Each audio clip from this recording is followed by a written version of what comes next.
तो अब हम पढ़ने वाले हैं हमारा part 3 heritage management, some famous museums के बारे में, जिसमें से फर्स्ट आता है हमारा Louvre museums France, British museum England and last one national museum of natural history USA.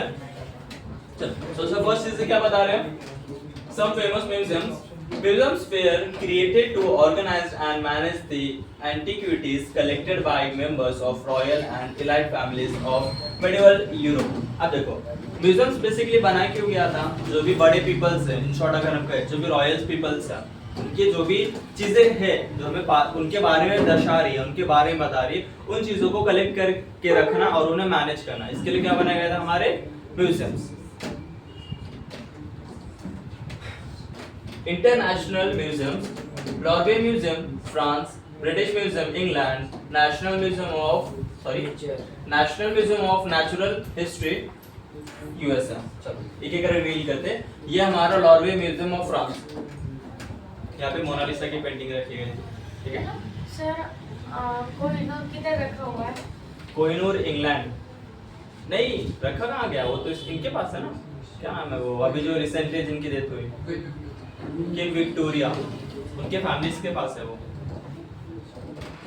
Next देखते हैं, the Louvre museum in Paris was established in the 18th century सी। अभी कब एस्टैब्लिश हुआ है? 18th सेंचुरी में। 18th सेंचुरी मतलब कौन सा ईयर? 1700 का, ठीक है, 1700 के ईयर में ये एस्टैब्लिश हुआ गया था। सेकंड चीज बता रहे हैं, antiquities collected by members of the royal families were exhibited first in the Louvre Museum। अब हर एक वो चीज जो रॉयल फैमिली ने कलेक्ट करके रखी है या उनकी निशानी है, उन चीजों को इस म्यूजियम में रखा गया है, ठीक है। देखो सिंपली कुछ चीजें बताई गई है। It included the much acclaimed paintings of Mona Lisa by Leonardo da Vinci, the world renowned artist। Mona Lisa की पेंटिंग रखी गई यहाँ पे। नेक्स्ट आते हैं, he worked under the patronage of Francis, the king of France in the 16th century। इनकी भी painting रखी गई है, Francis first. The collection in the Louvre Museum increased to a great extent because of the antiquities brought back by Napoleon Bonaparte from his conquest। अब देखो ये famous इसलिए है, नेपोलियन का नाम सुना, कौन था नेपोलियन? कौन थे नेपोलियन? मुझे बताओ।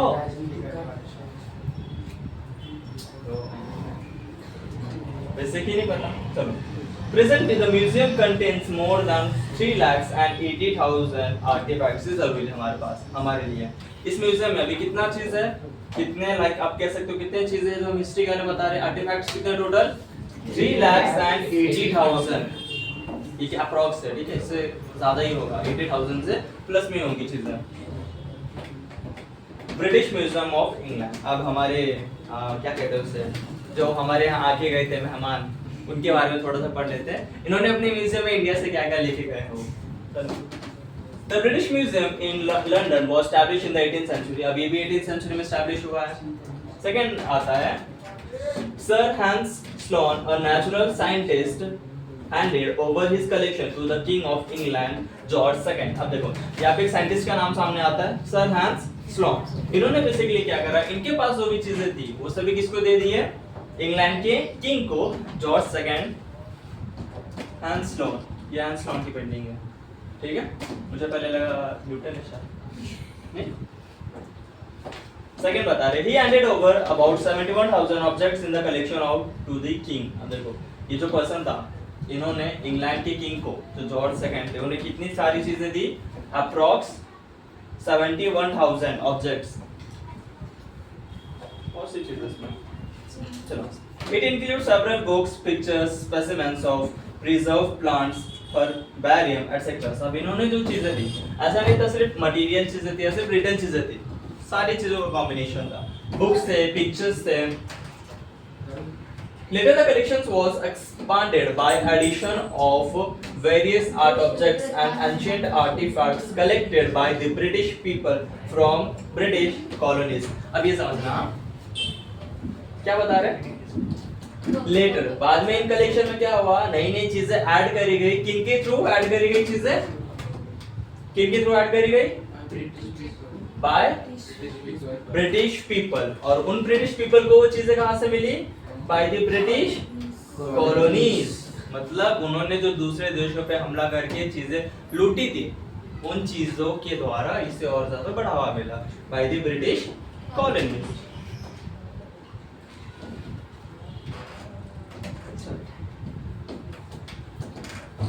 आगे बता रहे हैं, presently the museums collection comprises about 80 lakh objects। अब देखो इसमें टोटल प्रेजेंट में कितनी चीजें हैं? अप्रॉक्स 80 लाख।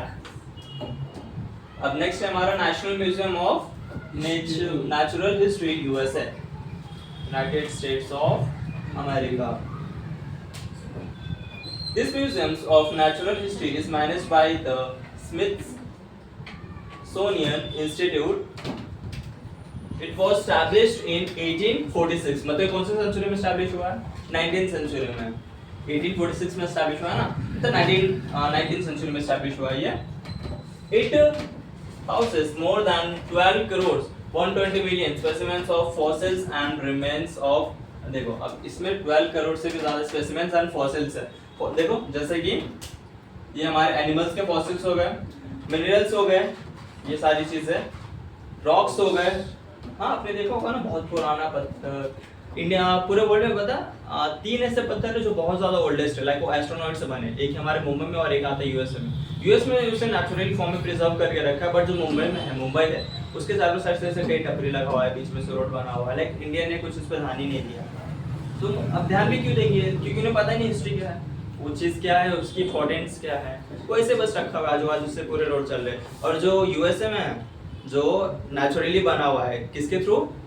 एस्ट्रॉइड के थ्रू, ठीक है, वो एकदम प्रिजर्व करके रखा गया है उसके ओरिजिनल फॉर्म में। उसके आसपास में रेसिडेंशियल एरिया कुछ भी नहीं है, और ये बीच में ये है, जैसे एक रहता है ना बीच में सर्कल, सर्कल की तरफ आजू बाजू से पूरा रोड सब घर बना हुआ है।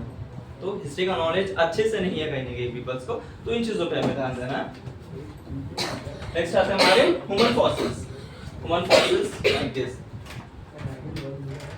Mummies from Egypt. नेक्स्ट आते हैं हमारे आर्टिफैक्ट्स। ये कौन सा एनिमल है? मामत नहीं, एलिफेंट, अफ्रीकन एलिफेंट है। यहाँ पे हमारा ये पार्ट 1 पूरे लेसन का एंड होता है, ठीक है। पार्ट 1 खत्म हो गया तो ना 9th लेसन का लास्ट टॉपिक पढ़ रहे हैं, लास्ट टॉपिक है ना, museums in India, heritage management. अब ये थोड़ा सा इंपॉर्टेंट है हमारे लिए, अच्छे से पढ़ना, ठीक है। जरूरी है मार्क्स के पॉइंट ऑफ व्यू से, जरूरी है हमारे लिए जनरल नॉलेज के पॉइंट ऑफ व्यू से, इंडिया के बारे में जानने के पॉइंट ऑफ व्यू से। इंडिया में 15-16 साल से रह रहे हो ना, अप्रोक्स होंगे 14-15 साल के, तो इतना तो नॉलेज होना चाहिए। हाँ तो इसलिए ना, इंडिया में जब आप रह रहे हो तो इतना नॉलेज होना चाहिए आपके पास। चलो, museums in India, the following are some of the famous museums in India, you will like to know this. देखो इंडिया में कुछ one of the famous museums हैं, उनके बारे में देखते हैं। फर्स्ट आता है इंडियन म्यूजियम कोलकाता, सेकंड है हमारा national museum Delhi, Chhatrapati Shivaji Maharaj Vastu Sangrahalaya Mumbai, Salamganj museum Hyderabad, the museum of textiles Ahmedabad. चलो क्या चीजें बता रहे हैं आप? The first museum in India, Indian Museum, was established by SS Tick Society of Bengal in Kolkata in 1814। अब देखो इंडिया का जो फर्स्ट म्यूजियम है कहाँ स्टैब्लिश किया गया था? वो कोलकाता में। किनके through? Aesthetic society of Bengal, उनके। और कब स्टैब्लिश करा गया था इसे? 1814 सीई। सी का फुल फॉर्म क्या होता है? क्रिश्चियन एरा, या हम इसे कॉमन एरा भी पढ़ते हैं, ठीक है। The second museum in India, Government Museum, was established in Chennai in 1851।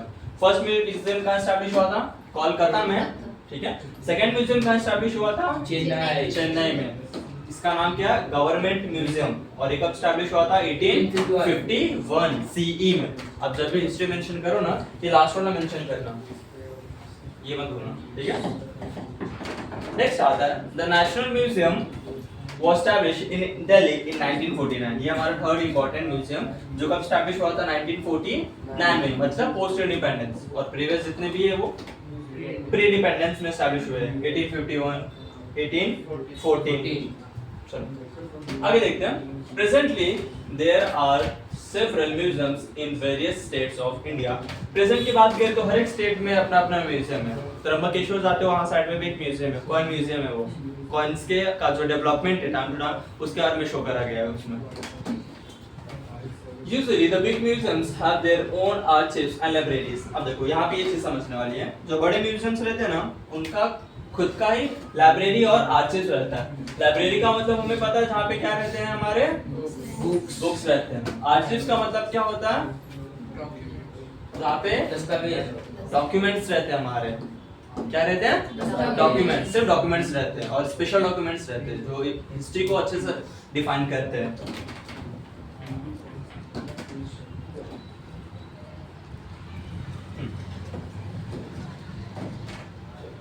Some museums are affiliated to universities। अब कुछ म्यूजियम्स क्या रहते हैं, हमारे यूनिवर्सिटी से एफिलिएटेड रहते हैं। जैसे प्रेजेंट में एसपीपीयू यूनिवर्सिटी है, जितने भी स्कूल्स है वो किससे एफिलिएटेड है, एसपीपीयू यूनिवर्सिटी से।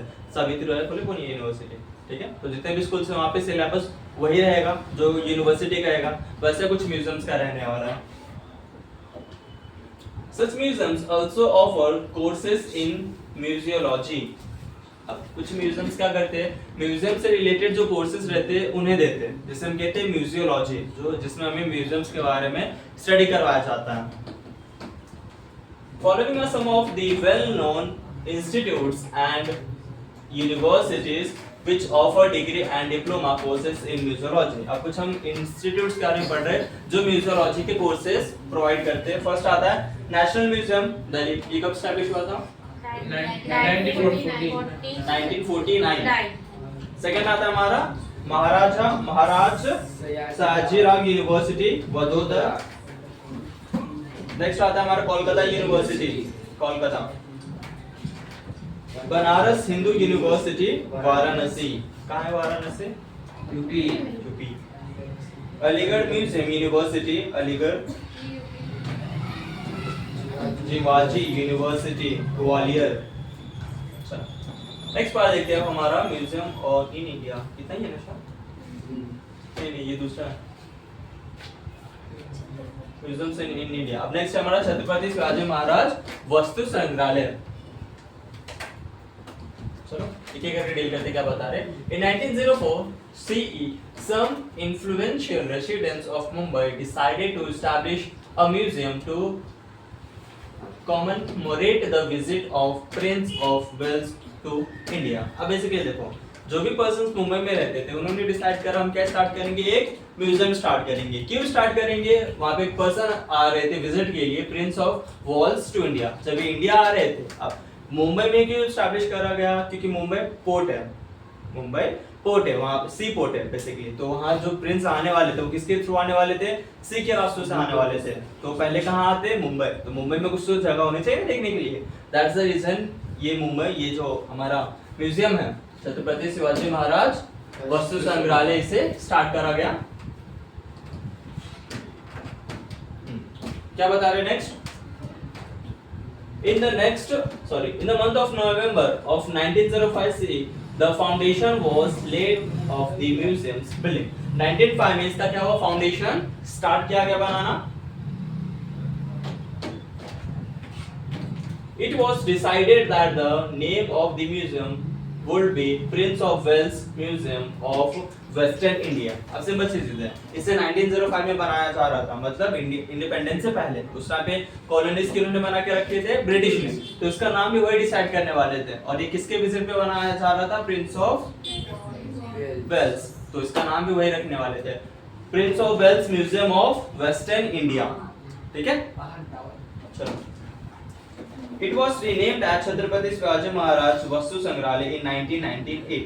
अब जब हमें इंडिपेंडेंस मिला, इंडिपेंडेंस के बहुत सालों के बाद आफ्टर 1998 CE, उस टाइम पे इसका नाम चेंज करके रखा गया छत्रपति शिवाजी महाराज वस्तु संग्रहालय। ठीक है, देखो नीचे एक टाइटल में दिया गया the Prince of Wales Museum of Western India. The building of the museum is built in Indo-Gothic style. अब देखो हर एक चीज को बनाने का ना एक आर्किटेक्चर का तरीका होता है. अब ये जो पूरा बिल्डिंग बनाया गया जैसे आप देख रहे हो, देखो कैसे बनाया गया. इसको बेसिकली हम कहते हैं Indo-Gothic style. It has been given the status of Grade 1 heritage building in Mumbai. अब इसे Grade 1 का हेरिटेज दिया गया है. Grade 1 जिससे रहता है ना A B C, A मतलब सबसे अच्छा, उससे ज्यादा प्रायोरिटी दी जाती है, देन बी देन सी, ठीक है. वैसे इसे ग्रेड 1 का हेरिटेज बिल्डिंग दिया गया, ठीक है, स्टेटस मिला ऐसा. This museum houses about 50,000 antiquities divided into 3 categories. अब इसमें टोटल कितनी चीजें हैं? 50,000 antiquities है जिसे 3 पार्ट्स में डिवाइड करा गया है. एक एक करके देखते क्या है. फर्स्ट है हमारे आर्ट्स, सेकंड आता है हमारा आर्कियोलॉजी एंड थर्ड आता है नेचुरल हिस्ट्री. ये तीनों चीजों का मिक्सचर है हमारा छत्रपति शिवाजी महाराज वस्तु संग्रहालय. चलो लाइब्रेरीज एंड आर्चिव्स. अब नेक्स्ट चीज देखते हैं हम हमारे libraries and archives. Text book library कोई कहां तक कौन सा ये कितने पेज हुए? एक पेज हुआ या 2 पेज हुआ? 3 पेज हुआ है, 3 हुआ, इस सब तो टेक्स्ट बुक से पढ़ा रहे थे. 3 हुआ. अरे इसमें वही चीज है, लाइक हर एक लाइन का एक एक चीज दिया गया है इसमें.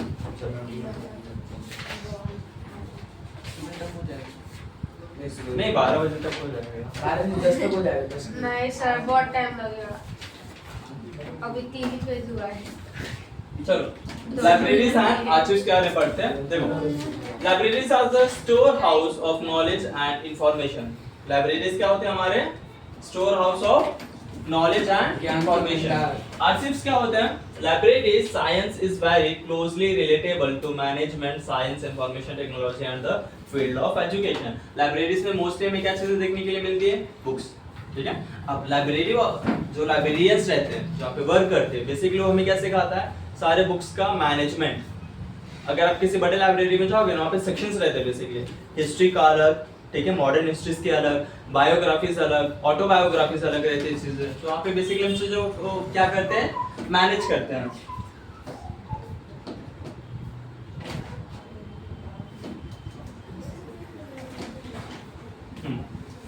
Libraries perform various task like. अब लाइब्रेरी बहुत सी चीजें करता है, ये नहीं करता, ठीक है, मूवीज का सीन लग रहा है.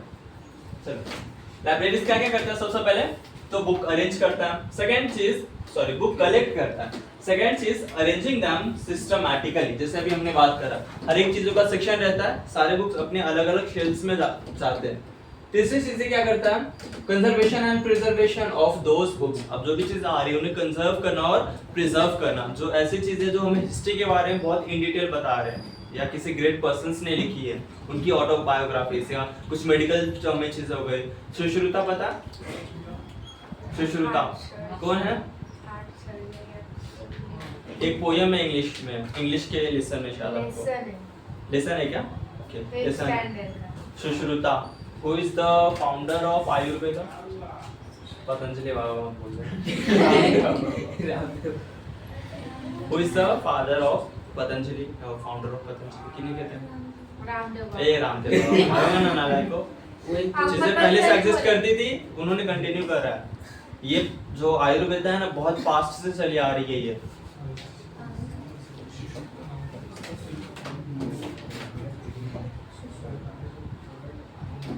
सुश्रुता का नाम सुने हो? हाँ सुने सर. लेसन के साथ उन्होंने मेरे चील की आँख निकाली थी.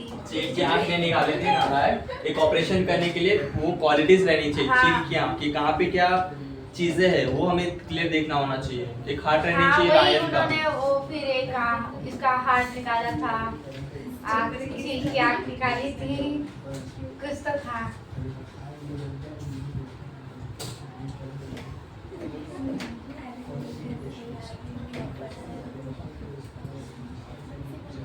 Charaka is known as the father of Ayurveda. He was an ancient Indian physician and scholar who lived around the 4th century BCE. अब यहाँ देखो BC दिया गया है, ये ध्यान में रखना. BC मतलब क्या? Before Christian era. मतलब जीसस के जन्म से पहले 400 साल पहले. तब से हमारे पास आयुर्वेद का ज्ञान है और ये नई नई मॉडर्न टेक्नोलॉजी के नाम पे हमें पागल बनाते हैं. सोचो जरा. वो इनके क्या बोलते हैं? चारका. सुश्रुता की बात कर रहे थे ना? हाँ उसके टीचर्स थे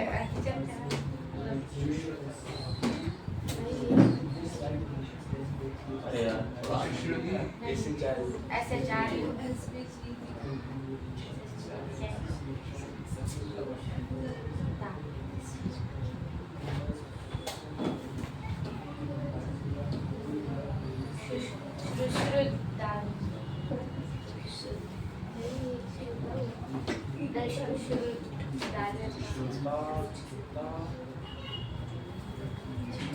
चलो छोड़ो, आगे देखते हैं हम क्या बता रहे हैं। नेक्स्ट काम आता है इनका dissemination of information sources.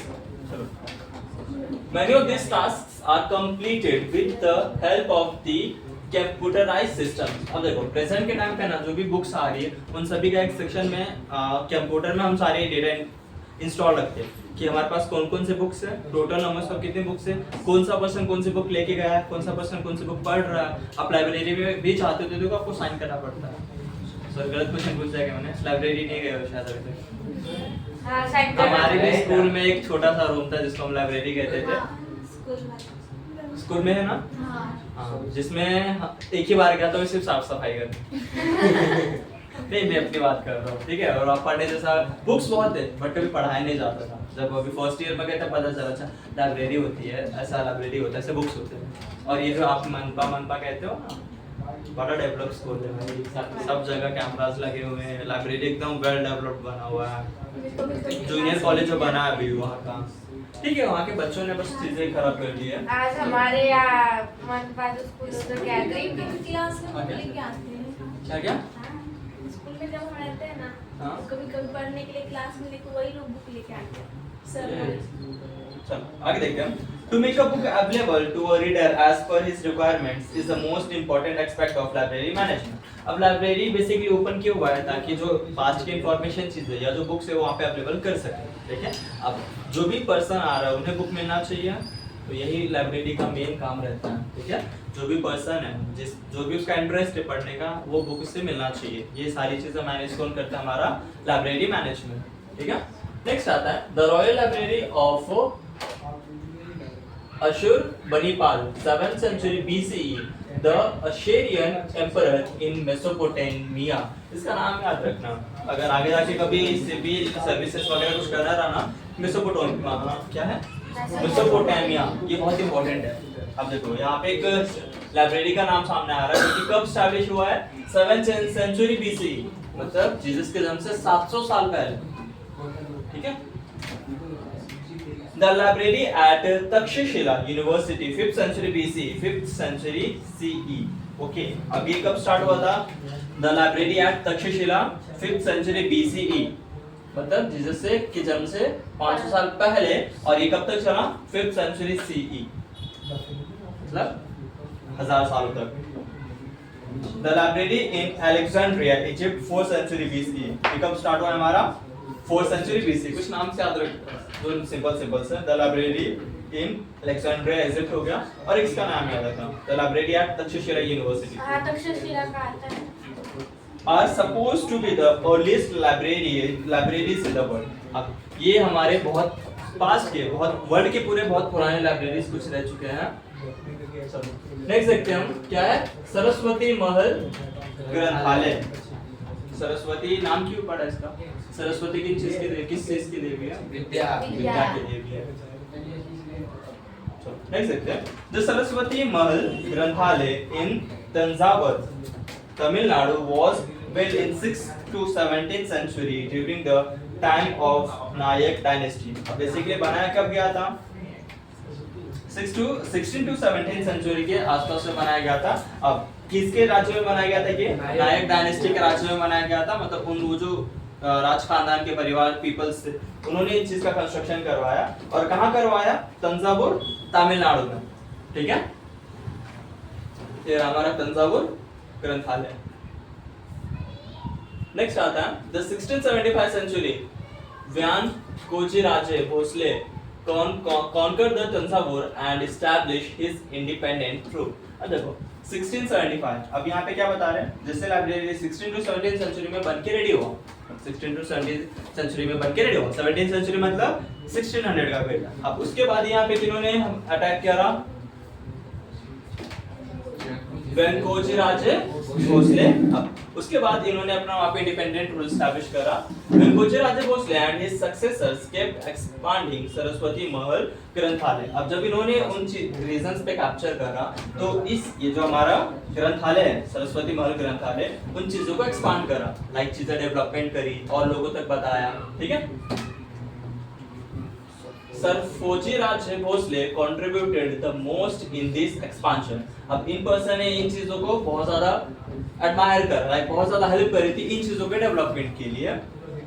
In 1918 the library was renamed as the Tanjavur Maharaj Sarfoji Saraswati Mahal library in his honor। अब देखो इन्होंने जो अपना कंट्रीब्यूशन दिया ना इस लाइब्रेरी को आगे बढ़ाने में, रिबिल्ड करने में, जो भी चीजें थी, इसकी वजह से इस लाइब्रेरी का नाम चेंज करके क्या रख दिया गया, the Thanjavur Maharaj Serfoji Saraswati Mahal library in his honour, ठीक है।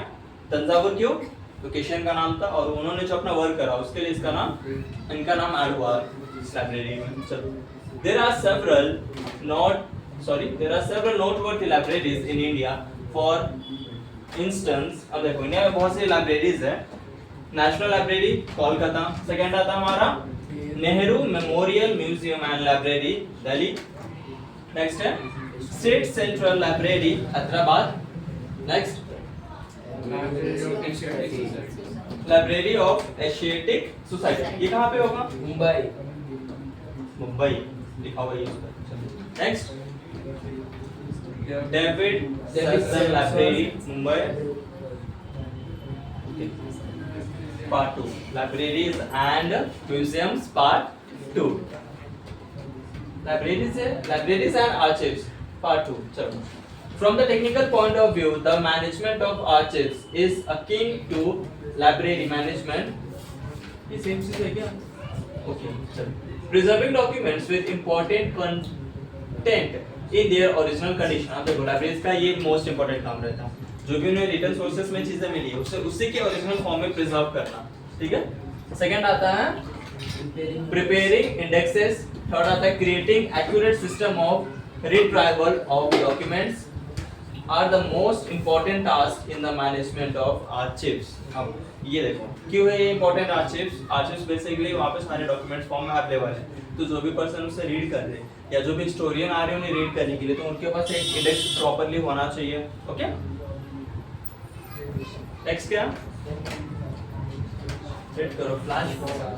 Documents from the archives are supposed to be very reliable. अब जो भी चीजें यहाँ पे मिलता है बहुत से चांसेस है आर्चिव्स के डॉक्यूमेंट्स वो हिस्ट्री के बारे में एक्यूरेटी के साथ चीजें बता रहे हैं, okay. Because of the heavy dependency on computerized systems, information technology has become an inevitable part of the management of libraries and archives। देखो अगर किसी लाइब्रेरी में या किसी स्कूल में 1000 बच्चे हैं तो सब बच्चे का फीस कितना, किसका बाकी है, क्या क्या चीजें है, सब रिकॉर्ड कर पाना यहाँ से पॉसिबल है क्या, पॉसिबल है, बट इंसानी दिमाग कुछ ना बात भूलने वाला है वो, ठीक है। इसलिए हम किन चीजों का यूज करते हैं, कंप्यूटर्स का यूज करते हैं, उसमें हमें सभी चीजों का डेटा मिल जाता है। वैसे सेम कंप्यूटर्स की जैसे जैसे डिमांड बढ़ी है तो लाइब्रेरीज एंड आर्चिव्स में भी इनका यूज ज्यादा हमें देखने के लिए मिलता है, ठीक है। National archives of India, the first official archives of India, the imperial record department was established in 1891 से इन कोलकाता। फर्स्ट म्यूजियम हमने देखा कब स्टैब्लिश हुआ था, वो 1814 कहाँ पे, कोलकाता में स्टैब्लिश हुआ था। अब लाइब्रेरीज भी हमने देखे कुछ लाइब्रेरीज। अब द फर्स्ट आर्चिव जहाँ पे हिस्टोरिकल डॉक्यूमेंट प्रिजर्व करके रखी जाती है वो कहाँ पे स्टैब्लिश हुआ था हमारा, कोलकाता। कौन से पीरियड में, 1891 में, और उसका नाम क्या रखा गया, इंपीरियल रिकॉर्ड डिपार्टमेंट।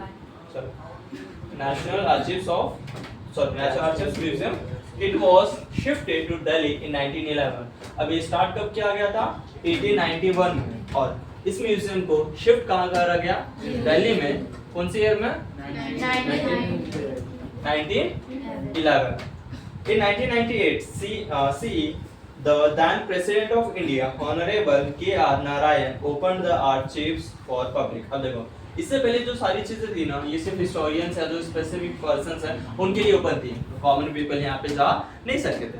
फिर 1998 का पीरियड आता है, जो हमारे ऑनरेबल प्रेसिडेंट थे इंडिया के, उन्होंने इसे पब्लिकली ओपन कर दिया। मतलब अगर आपको कुछ नॉलेज चाहिए तो आप वहाँ पर जाके ले सकते हो हिस्ट्री के रिलेटेड, ठीक है।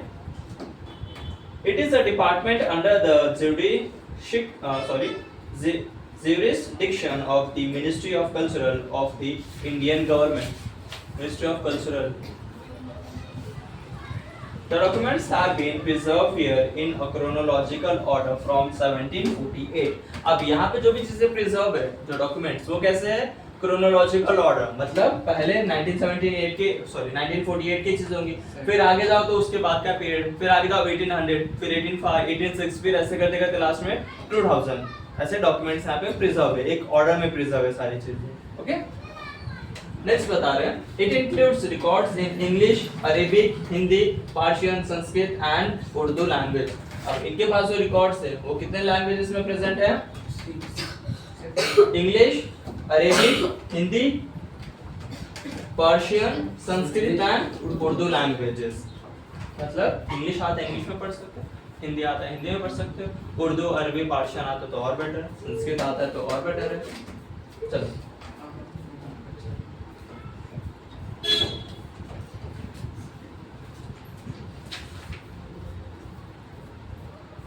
आगे देखिए।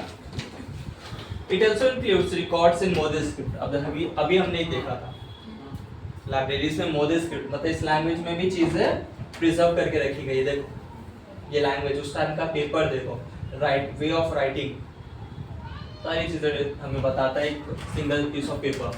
This records are classified in 4 categories: public records, oriental studies, manuscripts and private records. अब देखो ये जो भी चीजें आर्चिव्स में 4 पार्ट्स में डिवाइडेड है। सबसे फर्स्ट आता है इसमें हमारा, फर्स्ट क्या?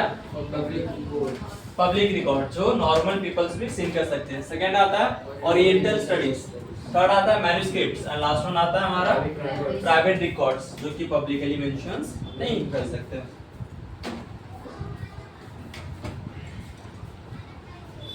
Government of every state in India maintain independent archives. India में जितने भी स्टेट्स हैं ना, सभी का अपना अपना इतिहास है। सारे स्टेट्स अपना अपना एक आर्चिव्स मेंटेन करते हैं, जहाँ पे उस रिलेटेड पर्टिकुलर स्टेट के रिलेटेड सारी इंफॉर्मेशन रहती है। The archives of Maharashtra state government has branches in. अब देखो जो महाराष्ट्र में ब्रांचेस है आर्चिव्स की, वो कहाँ कहाँ पे है? फर्स्ट आता हमारा मुंबई, सबन। ये सबन का मतलब पता है ना क्या होता है? सबन का मतलब भाई नालायक, सऊदी अरब, मुंबई सबन एरिया, क्या होता है इसका मतलब? हिस्ट्री का लेक्चर देखो, ज्योग्राफी का लेक्चर देखो, समझ जाएगा। ऐसा क्वेश्चन के लिए बोला था। तीन साइड से पानी से गिरा है। नहीं, आधा सिटी आधा गांव। एक ऐसी जगह जैसे पुणे है ना, और ये धुले, सॉरी समझ लो ये हमारा पुणे और अहमदानगर। अब पुणे डेवलप्ड है, अहमदानगर भी डेवलप्ड है, दोनों अर्बन पोर्शन से। अब ये जो बॉर्डर वाला जो पोर्शन है ना, सॉरी एक छोटा सा मिस्टेक हो। फॉर एन एग्जांपल, पुणे क्या है हमारा? एक अर्बन स्टेट है, ठीक है। अहमदानगर क्या एक रूरल स्टेट है। रूरल मतलब क्या होता है? गांव इलाका, ठीक है। अब ये जो बॉर्डर है ना, ये बॉर्डर ना तो हमारा सब अर्बन में, ना तो ये शहर रहेगा, ना तो ये पूरा रूरल एरिया है, ना तो अर्बन है ना तो रूरल है, बट यहाँ पे डेवलपमेंट रहेगा, ठीक है। और कुछ टाइम बाद ये भी बन जाता है हमारा अर्बन एरिया, जैसे कि मुंबई का है, क्या नाम है इसका? बांद्रा। मुंबई का है बांद्रा, ठीक है। एक तो मुंबई सिटी, पुणे, नेक्स्ट आता है औरंगाबाद, और एक यहाँ पे है नागपुर, नीचे भी कोल्हापुर, बांद्रा, कोल्हापुर। मतलब टोटल कितने हैं ना महाराष्ट्र में? 1 2 3 4 5।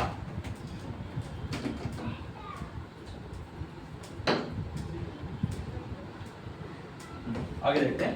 There are about 5 crores Modi documents related to Maratha's history in the Pune branch. अब देखो इनमें से सबसे बड़ा है हमारा पुणे का. अब पुणे की अगर बात करें तो 5 करोड़ से भी जो मोदी लैंग्वेज है उसके अंदर चीजें लिखी गई है और किन के बारे में है वो मराठा पीरियड के बारे में है. कहाँ पे ये चीजें प्रिजर्व है?